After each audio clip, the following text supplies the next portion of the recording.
biología en general son los que ustedes van a tener que conocer para hacer su tesis. Van a decir, no sé, vamos a analizar las clínicas veterinarias de la región metropolitana, no sé, durante un año. Ya ese estudio que cuando parten todos sanos, después van a evaluar si hay alguien que se enferma. Entonces ese es un nombre, un diseño, estudio transversal, estudio de corte, estudio de paso control. Y hay diseños para estructurarlo, cómo se establecen las medidas de asociación y todo. Y eso es lo que más van a ver en la práctica. Por lo menos en su tesis, los que van a hacer tesis, lo van a ver. Entonces, en esa línea de los estudios epidemiológicos, estoy haciendo el preámbulo para que entiendan, podríamos hablar de esto primero. Lo que buscamos nosotros finalmente es establecer si un factor X realmente es un factor que está asociado a que se presente más o menos una enfermedad. Eso es lo que estamos buscando, esa asociación de un factor. Y tenemos distintas formas de asociar ese factor, de poner un número y ver qué tan fuerte se asocia. Entonces, si partimos de 0 al máximo, vamos a tener estudios que nos permiten solamente tener una aproximación más bien exploratoria de lo que estamos viendo. Va a ser importante, pero no va a permitir generar esa métrica. Y vamos a tener otros estudios que de a poco vamos avanzando y vamos a tener mayor asociación o mayor fuerza de estudio hasta que lleguemos a este punto, que son los que más asocian lo que estamos viendo con el resultado. Aquí explicamos las vacunas, los tratamientos nuevos. En veterinaria tenemos distintas concepciones de aproximaciones distintas por lo que hacemos, pero en la práctica es lo mismo que vemos en humano. De hecho, las etapas se estructuran igual, pueden cambiar un poco el nombre, por supuesto van a cambiar los pacientes, pero lo que buscamos es lo mismo. Entonces, habiendo dicho esto, podríamos ver uno de los estudios que genera esta asociación fuerte, que es lo que venimos conversando acá. Hola. Lo que les dije como preámbulo está resumido ahí, después lo ven con tranquilidad, pero en el fondo, ¿por qué se ha puesto? Porque queremos saber que un factor X es responsable de que una enfermedad Y se presente más o menos. Porque así podemos saber, ya, si podemos intervenir en ese factor, podemos minimizar la enfermedad, o podemos hacer que se espacie en el tiempo, o podemos hacer, bueno, inevitablemente va a ocurrir, pero podemos hacer que las consecuencias sean menores. Entonces, por eso queremos tanto hacer este tema, porque esa asociación nos permite establecer dónde manejamos. Y es como el sustento para hacer todas las medidas de gestión sanitaria, en cualquier nivel, salud pública, clínica. Tenemos que saber ese factor. Porque para nosotros las enfermedades no son al azar, hay una causa y idealmente queremos establecer factores causales. Quizás lo más que hacemos frecuentemente es establecer correlación, ¿cierto? Esta correlación es muy fuerte y por lo tanto es muy probable que se presente, pero ustedes saben que correlación no es causalidad necesariamente, pero eso es lo que buscamos. Entonces, hacemos todo este cuento ¿para qué? Para controlar, prevenir y tratar de minimizar el impacto, ¿cierto? Y esa asociación entre factor y presentación, también la tipología, perdón porque no tenía la misma letra, pero está ahí. Hay que partir definiendo cosas que son intuitivas para todos, pero pongámosle un patrón común. Un factor de riesgo está ahí. Un factor de riesgo va a ser cualquier condición, característica, atributo, cualidad, lo que se le ocurra, cualquier cosa que bajo la evidencia teórica, empírica, nosotros nos hace pensar que si está, para el efecto de la enfermedad, se presenta una enfermedad en aquel grupo que lo tiene, o aquel grupo que se le expone. Es un factor cualquiera. Lo que influye. Y vamos a tener factores.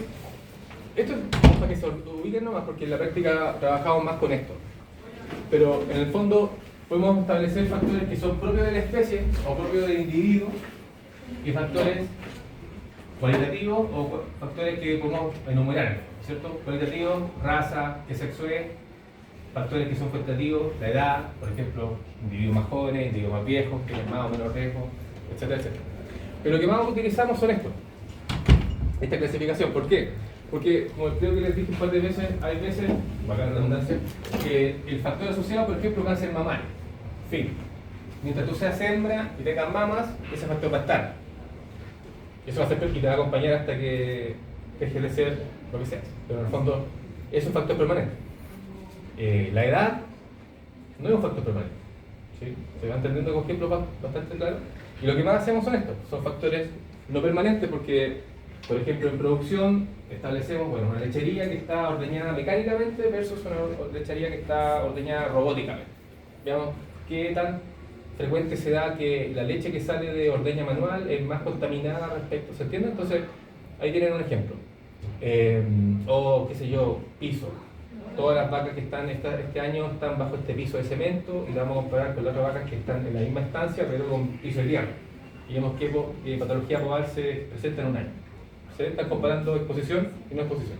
Entonces, los factores de riesgo habitualmente los establecemos como permanentes y no permanentes, pero lo que más me interesa que sepan es que esos factores de riesgo pueden ser propios del individuo que estamos estudiando o pueden ser un factor que nosotros ambientalmente modifiquemos. Y cuando hablamos de ensayos clínicos, eso es lo que hacemos. Controlamos todas las condiciones ideales en cuanto al individuo que entra, la edad que tiene, el estatus sanitario, el tiempo de seguimiento, qué sé yo, la periodicidad de toma de drogas, eso es lo que no controlamos.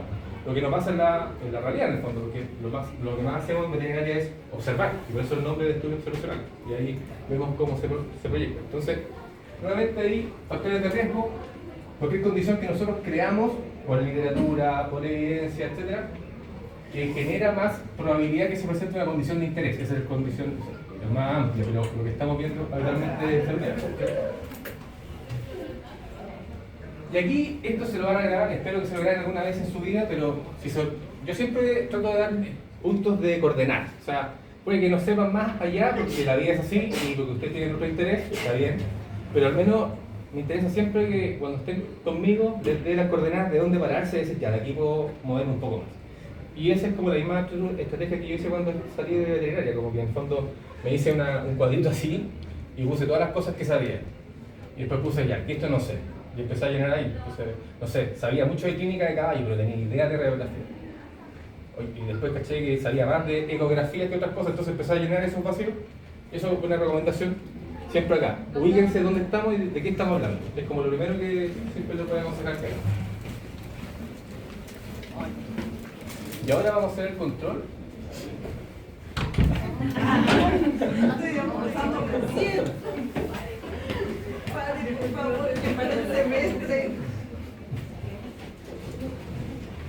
Ya, entonces, esta es la coordenada que a ustedes los va a orientar siempre.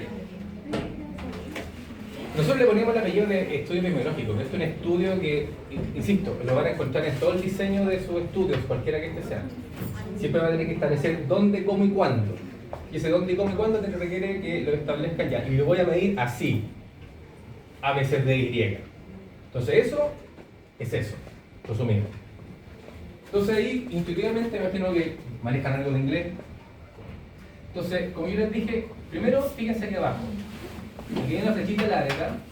Yo partí diciendo como de 0 acá a 1 en la punta. Y mientras más a la derecha, en este ejemplo, la fuerza de asociación entre lo que estamos viendo del factor y el resultado, ese tipo de estudio nos permite establecer más robustamente la asociación. ¿Se fijan? Entonces, en este lado tenemos los estudios que son los descriptivos, que como el nombre lo dice, nos permiten, lo vamos a ver un poquito más en detalle, pero en el fondo eso nos permite establecer una aproximación exploratoria. A veces no tenemos idea de nada, es un caso completamente nuevo, que si yo en clínica, no sé, un pioderma ultra raro y es el individuo, entonces quizás la primera aproximación es exploratoria porque no hay otra manera. Entonces tenemos varias instancias donde esto hace. Y ahí está el caso reporte, el clásico ejemplo de COVID. Oye, hay 5 chinos que están enfermos de algo que no se sabe. 5, un caso de reporte. Después, oye, parece que es 10. Y en tal parte, en tal hospital, y en Wuhan, y acá, empezaron, pero siendo como números, ¿cuántas? Así como 20, 25. Después, bueno, todo lo que fue. La serie de casos es lo mismo, pero básicamente correlativo en el tiempo. Y los estudios ecológicos, que también tienen que ver más bien con teoría de nicho, pero no le puedo aplicar eso. Acá está el ejemplo clásico de la encuesta. El ejemplo clásico de estudio descriptivo es la encuesta y es probablemente lo que ustedes más van a acceder como instrumento de poder hacer algún tipo de estudio. O sea, es que, mira, quizás todos los dueños tengo muchas ganas de acceder a los gatos que tienen, qué sé yo, son algún tipo de carcinoma, estoy viendo súper dramático, pero estoy dando un tema como estudio. Y quizás los dueños no quieren, entonces lo mejor que voy a hacer va a ser una encuesta, o quizás una entrevista cara a cara, y de ahí voy a tener que tener una información que voy a tabular, y de ahí tengo que ver, bueno, con este, ¿qué puedo hacer? Porcentaje, puedo establecer algún tipo de otra cosa, se pueden hacer otras cosas. De hecho, la encuesta se usa como para poder hacer regresiones logísticas, que es parte de los estudios observacionales, pero inicialmente quiero que sepan eso, que tenemos estudios descriptivos que nos permiten justamente explorar el tema que queremos ver, pero son la base de hipótesis en el fondo. Muchas veces por esa exploración decimos, oye, pero estamos viendo que esto se presenta más acá versus acá, entonces hipotetizamos que esto se da bajo estas condiciones. Y eso, hipotetizado, se puede demostrar o refutar con el estudio analítico. ¿Sí? Entonces, cuando llegamos al estudio analítico, si se fijan acá, y lo que vamos a ver en la próxima clase, tenemos los observacionales, los casos control, los transversales, los estudios de corte, y acá, si se fijan, la flechita va acá en medio, como didácticamente. Y acá tenemos como lo que más efectivamente genera la asociación, los estudios experimentales y los ensayos clínicos, y por lo nombre lo dice, porque yo tengo la capacidad de poder controlar el ensayo. Tengo las condiciones que no tengo en el campo. Acá puedo saber quién de ellos meto, a quién no, y la condición que tiene, y cómo los controlo, cuándo duermen, qué comen, qué no comen, etc. Si se presenta esa asociación entre el factor y no, yo puedo establecerlo más fuerte, porque efectivamente controlé todo el resto de las cosas. Pero no se olviden los factores confundibles, que lo vamos a hablar un poquito más. Esto es lo mismo que le acabo de decir, para que lo vean después. Pero lo más grande que me interesa que en este momento entiendan por lo que vamos a hablar es que descriptivamente no podemos hacer comparaciones de grupos, y básicamente estamos haciendo una aproximación más bien exploratoria. Aquí esto es lo que está. Pero los estudios analíticos, como los ensayos clínicos, sí, porque tenemos un grupo controlado, el otro también, pero sabemos básicamente el periodo de seguimiento, sabemos cómo y cuándo intervenir. O sea, en el fondo podemos generar esa asociación entre expuestos y no expuestos, o aquellos que tienen el factor y aquellos que no tienen el factor. Entonces, con lo analítico yo puedo llegar a métricas, puedo llegar a números, a estas asociaciones de tanto, y eso implica que tantas veces más de riesgo hay o tantas veces menos de riesgo hay. Ahí lo ven con más calma en su casa, pero esta es la tablita que la va a perseguir toda su vida, solamente que la última que vimos era, acá tenían puesto prueba positiva y prueba negativa, y arriba algo estándar, ¿cierto? Pero es como la misma aproximación, porque la tablita de doble entrada es como la forma más robusta inicialmente para aproximarnos a un caso así. ¿Se fijan? Entonces vamos a hablar siempre, hoy día y la próxima clase, para que no se olviden, de un grupo que va a estar expuesto a un factor de riesgo, o que va a tener ese factor, que si yo son todas hembras o todos son machos, no sé, versus un grupo que no lo es. Y vamos a comparar lo que pasa en el grupo que lo tiene versus el grupo que no tiene. Entonces eso va a determinar el diseño del estudio. Se lo remarca ahora, porque dependiendo del diseño, es el nombre que le tenemos como puesto al estudio. Y es el nombre que vamos a tener de la medida de asociación. Vamos a calcular un odds ratio, vamos a calcular un riesgo relativo, vamos a calcular qué cosa. No se preocupen porque esto es no más que esa tabla. Es decir, yo tengo un grupo de expuestos, voy a verlo con el... Sigan en el punto. Yo tengo un grupo con el expuesto acá, ¿cierto? Que yo quiero, en el fondo, evaluar tal factor de riesgo, cualquiera, imagínense lo que quieran, en ambos grupos. Pero yo sé que en el grupo de los no expuestos no tiene ese factor. Pero evalúo en el tiempo, en el fondo, ¿qué pasó? ¿Se presentó enfermedad en el grupo de los expuestos? Sí. ¿Se presentó en el grupo de los no expuestos? Sí. Entonces eso nos va a determinar divisiones. Básicamente lo mismo que hemos visto todas las clases. Identificar quién es el numerador y quién es el denominador. Es toda la complejidad del tema. Y por eso nos permite establecer esa métrica y para decir que sí, hay asociación o no. Habiendo hecho esa previa, porque esa es la que vamos a ver también para la próxima clase, les pregunto, ¿ustedes han escuchado lo que es un ensayo clínico? ¿Le han dicho algo de ese ensayo clínico? ¿Lo hemos visto acá? ¿Han visto algo? ¿Le han comentado algo en sus carreras, en sus jornadas de enfermeros voluntarios los fines de semana? ¿No? ¿Nada? ¿Qué se le ocurre con un ensayo clínico? ¿O también un estudio experimental? Que es un nombre. No, que se pone a prueba, no sé. No sé cómo explicarlo. Como algún tratamiento, por ejemplo, poner a prueba un tratamiento. Claro, sé lo que es, pero no sé cómo explicarlo. No sé si los ensayos de las... Ya, pero en el fondo tienen la idea que algo se hace en un grupo, que se le aplica algo, ¿cierto? O se quita. Básicamente, y queremos ver qué pasa, ¿Cómo responde? ¿cierto? Ya. La idea no está mal, de hecho es como la esencia, si entienden eso. El estudio en un grupo de algún tipo de... Lo que sí, agreguen todo lo que le dije hace un poquito, en el fondo.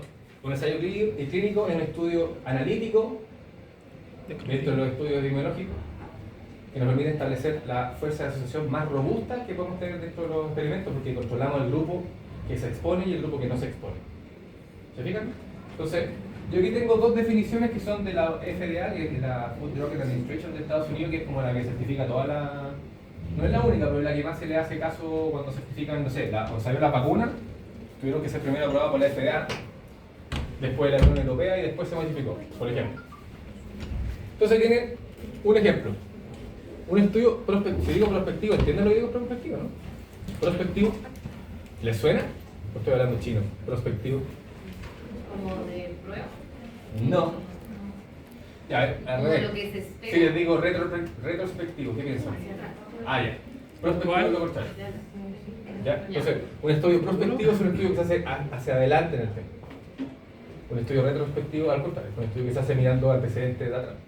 ¿Sí? Entonces tú puedes tener, por ejemplo, quieres ver las fichas clínicas de todos los pacientes que presentaron miocarditis en perros de raza Bull de los últimos 15 años. Mira, ahí están todas las fichas. Entonces está haciendo un estudio retrospectivo.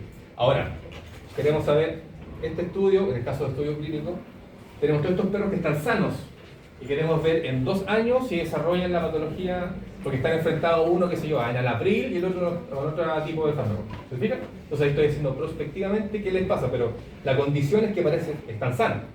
O sea, parten sanos y veo qué les pasa. Con el retrospectivo ya sé el resultado, ya sé lo que pasó y después lo especifico. ¿Se entiende cómo lo logro? Ya. Pero ahí tienen una idea que tiene lo mismo. Es un estudio que se hace en el tiempo, hacia adelante, para ver el efecto y el resultado de algo, ¿cierto? Muy ampliamente. Aquí está la parte más detallada al hombre, digamos, y básicamente es como intención de descubrir o verificar efectos clínicos, farmacológicos o cualquier otro efecto, bla, bla, bla, bla, después lo leo. El punto es que, nuevamente, la idea es la misma. Tengo un grupo, en realidad más de un grupo, pero al cual yo voy a manejar y al cual lo voy a exponer a un factor o a factores de riesgo y ahí voy a evaluar qué pasa, o voy a hacer al contrario. Tengo un elemento que creo que los va a proteger, entonces quiero evaluar esa protección, bla, bla, bla. En veterinaria, de aquí les dejo el ensayo, o sea, la definición de una de las Biblias de veterinaria, que es de Michael Krasser, que está en su biblioteca digital, por si la quieren ver, capítulo 16, tercera edición, capítulo 17, edición 4. Estoy acostumbrado a leer ciertas cosas, así que me las sé de memoria. Pero acá, si se fijan, la gran diferencia es que hablan de intervención. Después lo leo con más calma, pero si se fijan, lo que estamos haciendo es que queremos ver el efecto de una intervención. Y acá la intervención implica un fármaco, implica el evaluar qué pasa frente a un factor de riesgo, pero la intervención puede ser más amplia, puede ser una dieta. Queremos ver si tal dieta tiene tal efecto en el grupo que consume la dieta versus los que no consumen la dieta. Y tenemos una métrica que puede ser la ganancia de peso diario, por ejemplo.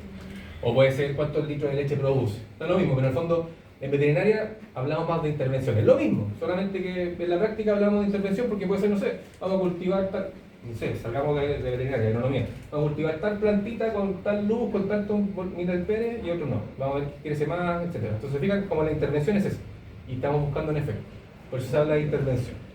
Entonces puede ser una técnica nueva, vamos a futurar con esta punto chino versus esta día que va a ver cómo cicatriza con punto árabe. ¿Qué es esto? ¿Se fijan? Nuevamente, estamos incorporando el concepto. Un grupo que va a tener esta exposición versus un grupo que no. ¿Sí? Pero en el ensayo clínico yo lo voy a controlar.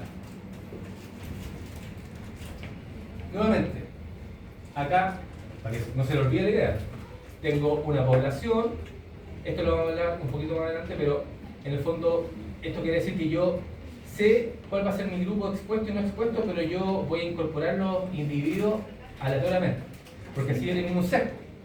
Porque puede ser que yo quizás por cercanía, hay algunos que quiero más, por ejemplo, hay cosas que uno tiene que intervenir del sesgo del entrevistador, por ejemplo, quizás si es clínica, quizás alguno de ustedes se encariñe más con un gato, con un perro, y dice, oye, quiero ver cómo le pasa a este gato o a este perro en este grupo, y yo quisiera, con buena intención, pero malmente lo meto en ese grupo, entonces estoy metiendo sesgo. Entonces la idea en el ensayo clínico, justamente para eliminar esos sesgos, es desde ya partir aleatorizando.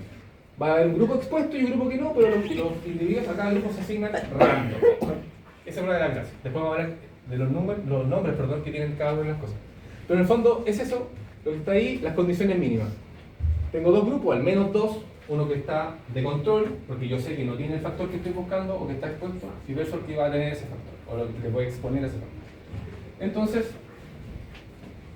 nuevamente, los individuos están aleatoriamente distribuidos y idealmente debe ser enmascarado ciego, que lo vamos a hablar un poquito más adelante, pero tiene que ver con que justamente en el proceso, acá hay un evento, que es el evento que los puse, pero en el seguimiento pueden haber otras cosas, pueden salir, pueden entrar, pueden pasar cosas entre medio, entonces hay que ponerle más, por así decir, controles de sesgo para que el resultado final de si efectivamente hay asociación sea realmente por lo que estoy controlando y no que sea aleatorio y pase un factor así. Vamos al ejemplo. Okay. Y si tuviera que terminar la clase acá, esa es la diapo que tienen que aprenderse de memoria. Pero está limpio. Ahí está la definición básicamente de los procedimientos que pasan para llegar al ensayo clínico, en humanos, pero en veterinarios pasa lo mismo.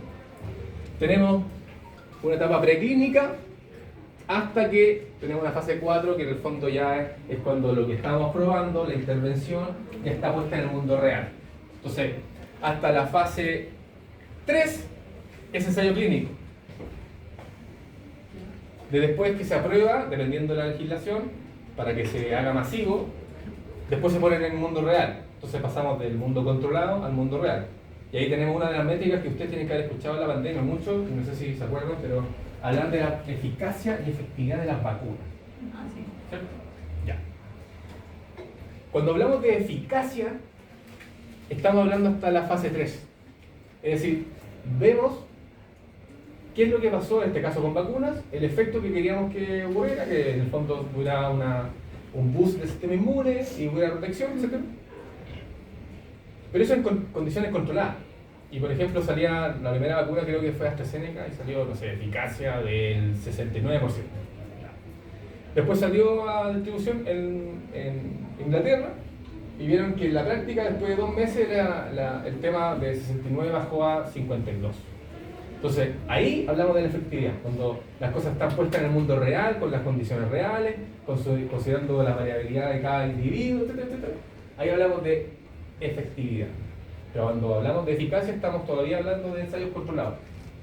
Tengo un ejemplo para que entiendan la gran diferencia. Entonces aquí la primera cosa que ya saben que no necesariamente va así es lo que está aquí arriba. Dice de 5 a 15 años. Eso era hasta COVID, no sé si la norma, pero lo que pasaba siempre. Queréis una nueva droga, un nuevo fármaco, 10 años en que te certificabas que lo que estabas haciendo cumplía lo que querías que hiciera, que era seguro, que no generaba efectos adversos y si los generaba, lo sabías cuáles son y qué magnitud, etc. Todo ese proceso, por lo menos 10 años. Ahora con la vacuna, eso se aceleró a 6 meses, menos de un año, y ya se consideró algo que debería haberse estudiado 10 años por lo menos, para ver los efectos, por ejemplo. Entonces, esto sí, teóricamente, y ojalá que lo mantengamos, pero ya se dieron cuenta que hay un ejemplo claro, pandemia, que eso no es fácil. Vamos a hablar uno por uno, rápidamente. No es tan complicado porque ustedes van a entender que esto es bastante más intuitivo de lo que es. Si yo quiero hacer una evaluación cualquiera de intervención, necesito tener los antecedentes que justifican lo que voy a hacer. Entonces yo tengo antecedentes anecdóticos, qué sé yo, porque hay una área que no se ha estudiado nunca y hay una cantidad de información que debería ser importante de analizar. Y tú al analizarla decís, oye, ¿sabes qué? Qué sé yo, los vacunos que están bajo esta luz tienden a generar más peso que otros vacunos que no tienen esa luz. No sé, estoy inventando. Entonces, pero tú tienes que acreditar que eso efectivamente tiene una incidencia en el músculo o de alguna manera que genera ese crecimiento. Entonces, todo eso tiene que estar acreditado con el estudio preclínico. Ahora, el ejemplo que le di no tiene que ver con, va a depender de la pregunta, pero puede ser los ensayos in vivo, con ratones, modelos, murinos, pero en el fondo antecedentes que te hacen decir, mira, esto, lo que quiero intervenir, tiene estos antecedentes biológicos y que en estos modelos no ha generado el efecto que busco y no ha generado tantos efectos secundarios. Entonces ese antecedente me permite a mí establecer la inocuidad de lo que quiero hacer. O sea, lo que quiero hacer, lo primero que tiene que tener es que no genere daño. Por ejemplo, ¿ustedes saben cuál es el principal atributo del alimento? Cualquier alimento. Sí. Que sea lo que sea, claro, te va a nutrir o te va a alimentar, pero lo primero que tiene que hacer es no generarte daño. Tiene que ser inocuo. Esa es la primera condición. Esto es lo mismo. lo que sea que yo quiera intervenir, si es farmacológico sobre todo, tengo que asegurar que lo que quiero primero no genera, puede no generar el efecto que busco, pero lo primero no tiene que generar el efecto detrimental, pero no tiene que enfermar. ¿Sí? Entonces eso lo acredito en la fase preclínica, con antecedentes de laboratorio principalmente, de literatura, juicio de expertos y todo lo que hemos visto. Y una vez que tenemos eso, decimos, ok, el fármaco, la intervención, lo que estamos haciendo efectivamente es inocua, no va a generar problema en el animal, vamos adelante. ¿Qué significa adelante? Fase 1. Pero acá le pongo en azul, pero yo creo que va a ser transversal a las 3 fases. Siempre lo que estamos buscando es que el efecto que creemos que se va a generar, por supuesto, ocurra. Pero en cada fase lo más importante es que siempre haya seguridad. O sea, lo mismo que dije al principio. Sea lo que sea, no tiene que generar efectos adversos, o al menos si lo genera en la condición que nosotros consideramos y creemos. ¿Se fijan? Bien en detalle. Pero acá tienen distintas condiciones, por ejemplo, necesitáis menos de 100 individuos en lo humano, en animales, habitualmente si no son intervenciones como de producción y son más bien veterinarias clínicas. Bueno, no sé, yo tengo una compañera que también está en doctorado que está haciendo el efecto de el aceite de cannabis en la reducción de neoplasia mamaria en perras. Súper entretenido. He probado un par de aceites. Así que está azul. Pero es verdad, creo que es de la primera, no es la única, pero es de las primeras que está haciendo efectivamente con aceite una remisión de tumor, pero va a depender a la fecha que se diagnostique. Pero bueno, ella tuvo que acreditar primero que el aceite de cannabis no generaba ningún problema de dependencia, de dependencia animal, también se resalta. Efectos como rebote, para recién autorizar, y tenía 50 perros.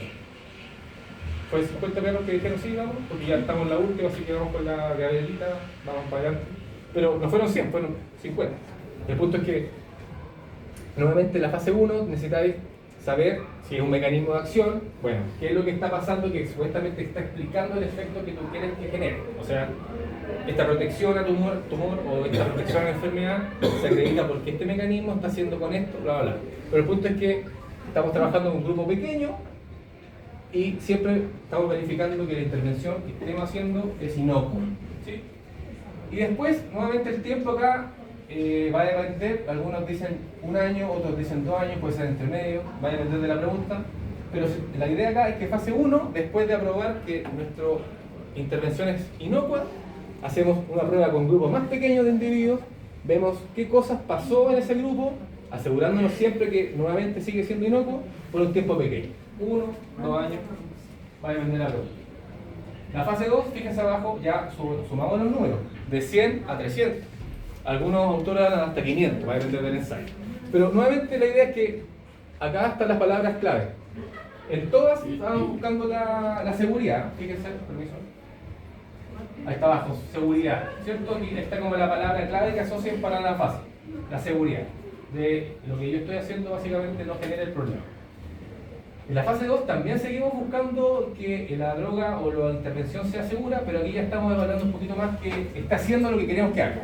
¿Sí? Aquí estamos hablando de eficacia por un grupo más de individuos, 300 y 300. Y el seguimiento puede ser hasta 3 años, algunas veces puede ser hasta 4, va a depender. En la 3, nuevamente, seguimos viendo que lo que estamos generando, nuestra intervención, genere 0 problema a la salud, y si lo genera, sea bien acotado y bien detallado. Y aquí confirmamos lo que queremos, básicamente. O sea, lo que quisimos hacer en esta fase, si pasó todo, es porque efectivamente ya el efecto que queríamos que pasara está pasando y tenemos evidencia. Y estamos asociando que haber controlado todas las variables intervinientes hasta la fase 3 están explicando que el factor al que yo le expuse a este grupo efectivamente está generando esta enfermedad o efectivamente no está generando esta enfermedad. ¿Se fijan? Estoy realmente confirmando lo que hizo. Y aquí voy a hacer 3, 5 años. Por eso al final la sumatoria te da 10 o 15. Nuevamente, ahí está el resumen de la fase. De aquí está el resumen para que se la venda después. Siempre va a ser como seguridad, pero quizás en la 1 volvemos a retomar la seguridad, en la 2 queremos ver la efectividad que estamos haciendo y en la 3 efectivamente perdón, confirmar lo que hicimos. Y después tenemos que ir, dependiendo del país donde estemos, a la aprobación, básicamente a la autoridad sanitaria respectiva. Saben que esto hicimos, nuestro estudio tuvo de 7 años y esto es lo que logramos. Y queremos patentar esta droga o esta intervención o lo que es esta dieta o lo que sea, o este nuevo punto chino quirúrgico, y queremos que esto sea implementado así. Y ahí vamos, en ese caso la FDA, acá sería el ISP o donde sea en el fondo, pero ahí tenemos más tiempo para que acrediten, para que hagan contrapruebas en el fondo, para revalidar lo que nosotros estamos acreditando. Y después la fase 4 básicamente es que ya nos dieron la aprobación, podemos experimentar a público general, por así decir, a comercialmente hablando, pero también la fase 4 tiene la particularidad que tenemos un grupo grande, es real, pero todavía no es la población completa. No sé si me entienden. Por ejemplo, en la fase 4 sería, no sé, si fuera vacuna, ya vamos a, ya no ser 300, sino que vamos a intentar aplicarla a los primeros 3.000. ¿Se fijan? No es la población completa, pero ya es un número más grande que nos permite, en situaciones reales, para tener una primera aproximación de qué está pasando. Y después de la fase 4 ya se comercializa si no hay ningún problema que se haya encontrado en el tiempo. Ahí está. Lo que se fijan, son miles de individuos y ahí la palabra clave es follow-up, o sea, es un seguimiento. ¿Cuánto? Da lo mismo, porque va a depender de la pregunta, pero son miles en el fondo. ¿Sí? Y pueden ser meses, años, no sé, las vacunas todavía siguen en seguimiento. No sé si lo hacen frecuentemente, pero si buscan en literatura aparece como resultado del estudio retrospectivo de las vacunas y sus efectos del 2020. Hay un seguimiento de 4 años de todos los que fueron vacunados, ciertas cosas, qué les pasó, qué no les pasó. Entonces puede ser seguimiento de 4, 5 años, 6 años, lo que sea. Pero ahí está la fase 4. En el fondo, llevarlo a las condiciones no laboratorias, sino que reales, pero en un grupo de la población que tampoco sea completa, sino que sea importante, pero no todo. Ahí está lo mismo. Esto lo saqué directamente de la FDA y el libro, así que ahí lo tienen con más calma porque hay preguntas. Por ejemplo, la fase 1, ¿a quién? La fase 2, el efecto. La fase 3 también, qué es lo que estoy buscando y la confirmación de la tesis. Esto es lo mismo, si lo quieren ver más con más bonito, pero en el fondo es buscar una parte preclínica que nos permita tener los antecedentes de lo que queremos hacer. Si están aprobados, comenzamos a ver, ya, esto es lo que genera, esto es lo que está generando en cierto individuo y esto no. Vamos a comparar la eficacia entre un grupo control y otro que no. Vamos a ver qué pasa con el resultado y ahí vamos a generar el seguimiento. Es como una forma más didáctica de ver este tema de CDP. Bueno, esto más rápido, en verdad, porque aquí lo que estamos buscando es cosas lógicas. Si estamos haciendo un procedimiento que dura casi 10 años, tenemos que acreditar lo que hacemos en cada una de las fases para poder seguir a la otra. ¿Sí? De lo contrario no nos van a acreditar. Obviamente, todos los individuos que están en el estudio tienen que ser, como les dije al principio, caracterizados. O sea, yo controlo quién entra y quién no. Puede que aleatoriamente lo asigno a cada grupo, pero yo sé qué individuo es qué. Obviamente, tengo que definir, bueno, esta intervención tiene esta característica y va a ser tal efecto. Son cosas intuitivas. Tengo que saber efectivamente cuál es el resultado esperado de lo que quiero hacer. ¿Qué es lo que debería, pues hablar de endpoint o outcome? Porque endpoint tiene que ver como resultados de fase corta. Por ejemplo, cuando ustedes tienen un modelo matemático, lo que sea, van a tener resultados intermedios, que son los endpoints, y cuando tienen el resultado final de todo, que engloba todos los endpoints, se habla de outcome. Entonces, cuando hablamos de ensayos clínicos, decimos que, por ejemplo, los endpoints podrían ser resultados de la fase 1, 2 y 3, y el outcome va a ser la integración de la 1, 2, 3 y 4, por ejemplo. ¿Ya? Y obviamente tienen que especificar, o tenemos que hacer, cuánto tiempo vamos a estar siguiendo y qué no. Esto es lo que me interesa que entiendan acá, que es el cegamiento o enmascaramiento. Porque yo les dije que lo que buscamos es que efectivamente, si controlamos todo, o lo que más podemos, vamos a ser capaces de dar una mejor asociación entre el factor que estudiamos y el resultado de exposición, ¿cierto? Porque controlamos todas las variables. Pero puede haber sesgo entre medio, y siempre va a haber sesgo. siempre vamos a tener algún tipo de bias en inglés. Y en los estudios clínicos, ensayos clínicos, estudios experimentales, tenemos formas de que eso de alguna manera baje un poco, o sea, minore. Y hablamos de los ciegos, el famoso simple ciego, doble ciego, etcétera, etcétera, etcétera. Probablemente lo tienen que haber escuchado algo. Entonces, cuando tenemos un caso abierto, que es lo que habitualmente no ocurre tanto, vamos a tener justamente las personas, todas que están involucradas en estudios, saben quiénes van a ser el grupo, o sea, van a saber las personas a qué grupo pertenecen, si son grupos control, o grupos de exposición, o grupos de expuestos. Los que estudian también sabemos a qué grupo va a pertenecer cada paciente, y los que analizan también van a saber, o sea, todos los que están involucrados saben. ¿Y eso implica ciertamente un sesgo? Sí, muchas veces, a ver, lo que más yo he visto en la práctica tiene que ver con entrevistas. Por ejemplo, tú invitas a alguien a participar de un estudio y resulta que esa persona es súper socioeconómicamente vulnerable, entonces tú decís, bueno, le vendría muy bien que esté en el grupo de los expuestos a la nueva droga, porque justamente nosotros creemos que la droga va a estar mejor y el perrito, el caballo se va a sanar. Entonces, inconscientemente, porque quería hacer algo bueno, nosotros ya lo estamos poniendo en un grupo que no debería ser, en el fondo, porque podría ser el otro. No tenemos argumentos más allá que lo emocional. Y se supone que acá deberíamos hacer lo más estrictamente posible, capaz de poder hacer esa asociación entre yo controlo esto no lo controlé, entonces ¿qué veo? ¿Se expuso? ¿No se expuso? ¿Resultado o no resultado? Entonces, abierto habitualmente no pasa, pero el concepto es ese. Todos saben lo que pasa. Cuando ustedes escuchen un ensayo clínico simple ciego, que es las personas, los participantes, o los dueños de los perros, o las gatas, o lo que sea la mascota, o los que analizamos, no sabemos el grupo. Puede ser uno de los dos, pero es uno el que no sabe. ¿Se entiende? O sea, por ejemplo, decidimos que nosotros no vamos a ver al grupo que pertenece cada persona que participa, por ejemplo. Y nosotros no sabemos, pero sí, los dueños sí, o las personas sí, nosotros no, y los analistas sí. Pero hay un grupo que no sabe, y ese grupo, yo por este caso, por ejemplo, digo que somos nosotros. Pero podemos decir que las personas no sepan, y nosotros sí. Pero en el fondo alguien no va a saber, y por eso habla de simple. Hay un enmascaramiento simple o simple ciego. Hay un grupo de las personas involucradas que no saben a qué grupo pertenecen. Si digo doble ciego, obviamente estoy diciendo que ni las personas o los animales o lo que sea saben al grupo que están, ni tampoco nosotros que estamos investigando. ¿Se fijan? Nadie sabe, es súper al azar. Tenemos el diseño, son 50 personas por grupo, pero ahí, ¿quién va? Control E, aleatorio, tú para acá, tú para allá, listo.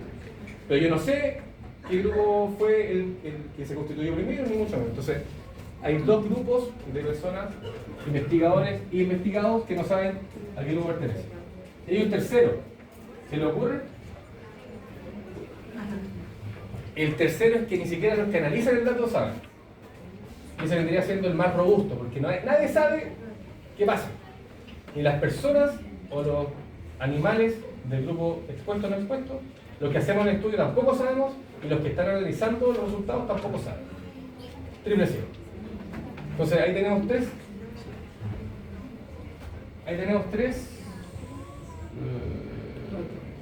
Perdón.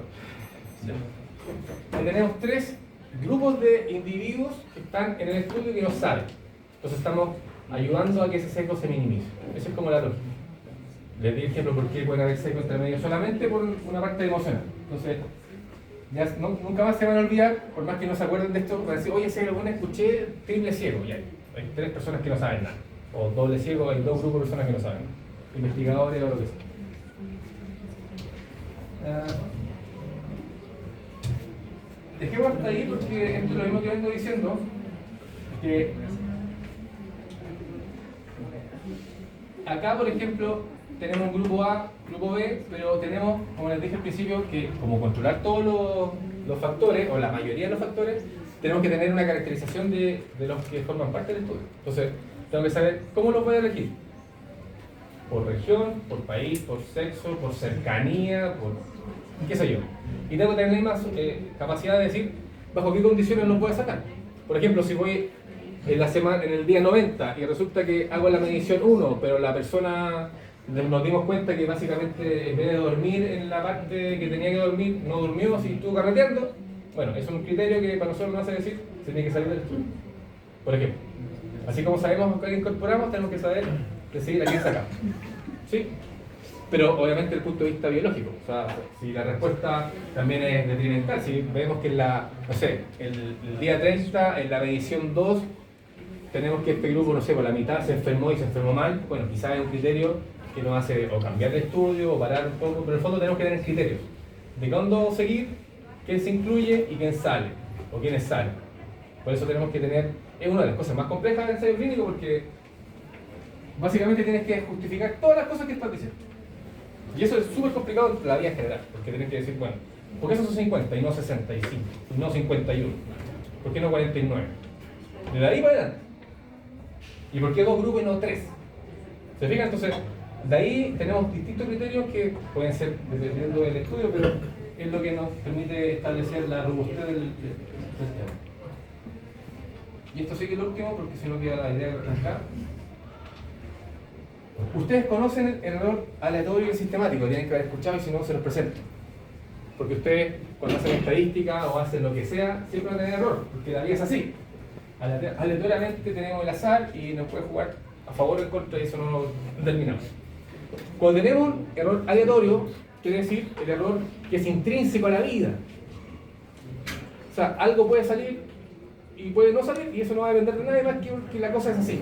Y como eso es aleatorio, tenemos una forma que es el p-value de poder, de alguna manera, como no controlarlo, pero como hacernos cargo de ese error.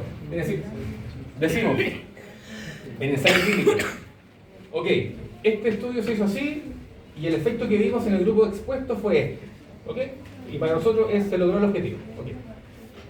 Pero está la posibilidad incluso que aún así el resultado haya sido por azar, incluso así. Probablemente no porque tenemos todo controlado, pero aún así tenemos esa posibilidad. Y como tenemos esa posibilidad tenemos que decir, bueno, nuestras estimaciones las vamos a hacer con un 95% de confianza. Es decir, estamos dispuestos a equivocarnos el 5% de las veces. Es decir, si hago 100 veces esta cuestión, estoy dispuesto a equivocarme 5 de esas veces. Y esa es mi estimación, con 95. Y eso es el p-value. ¿Qué tan dispuesto yo estoy a equivocarme? ¿5%? ¿2%? Entonces mi confianza es del 98%. O 5%, mi confianza es del 95%. Es decir, menos del 95% no existe en el estudio clínico. En otros estudios sí pueden ser, pero en estudios clínicos tienes que tener una significancia del 95%, porque lo contrario no puedes diferenciar si lo que viste es del azar o no es del azar. Esa es la gracia. Entonces, esa es nuestra forma de combatir el error aleatorio. Pero el sistemático es el que nosotros metemos y no lo podemos sacar. Y eso quiero que no se lo olvide jamás en la vida. Si nosotros metemos el error, en un punto ese error ya no va a poder salir de la ecuación porque nuestro resultado va a estar distorsionado a tal punto que no tenemos cómo digregarlo para identificar ese punto de conflicto. Entonces, si, por ejemplo, con el ejemplo que estoy dando al principio, si metemos solamente a los perritos de la abuelita Juanita, que no tenía plata, y porque queríamos que la droga le haga efecto a los perritos, ya, se metió ahí y no tenemos cómo sacar ese efecto. Ya hicimos un sesgo de selección en el primer grupo. Y de ahí puede que los resultados sean igual, pero ya tenemos un sesgo metido entre medio. Después un sesgo de la medición. Quizás yo te mandé a medir el efecto a las 6 de la mañana y tú venís de carrete. Y resulta que lo hiciste rápido, esto no es 6, sino que es 5,8, listo. Y empezáis a sumar. Y esas pequeñas cosas al final se van agregando y hacen que en el resultado final tú no seas capaz de sacarlo. Por eso es un error sistemático. Una vez que se mete, no se puede sacar. Y por eso tenemos que ser súper cautos en cómo hacemos los criterios, quién lo hace, la proporcionalidad, etc. Y tenemos formas de hacer algo, sí. Ahí no podemos aplicar p-value. Podemos solamente aplicar que el diseño de estudio sea correcto. Que si vamos a entrevistar a la señora Juanita, lo que yo le diga a la señora Juanita y tú le digas a la señora Juanita sea lo mismo. O sea, que en el fondo hacer cosas súper uniformes, de manera de poder establecer justamente que el sesgo que nosotros vamos a meter sea lo mínimo posible. Y si aún así va a haber un problema, tenemos el p-value. ¿Se fijan? Entonces, tenemos que tener estrategias de cómo hacernos cargo de los errores que pueden ocurrir, ya sea porque la vida es así o porque nosotros metemos el problema. Entonces ahí tienen claro los ejemplos. Y eso sería porque después, ¿qué le hablo? No, ya, sí, estamos acá, que en el fondo después le hago este ejemplo acá. Pero si quieren, son las 3:07, ¿no? Las 3:07. ¿A qué hora quieren hacer el quiz? ¿3:15? ¿Acá sería el baño? ¿3:15? Ya, 3:15. Y así yo aprovecho de mandar un WhatsApp. ¿3:15?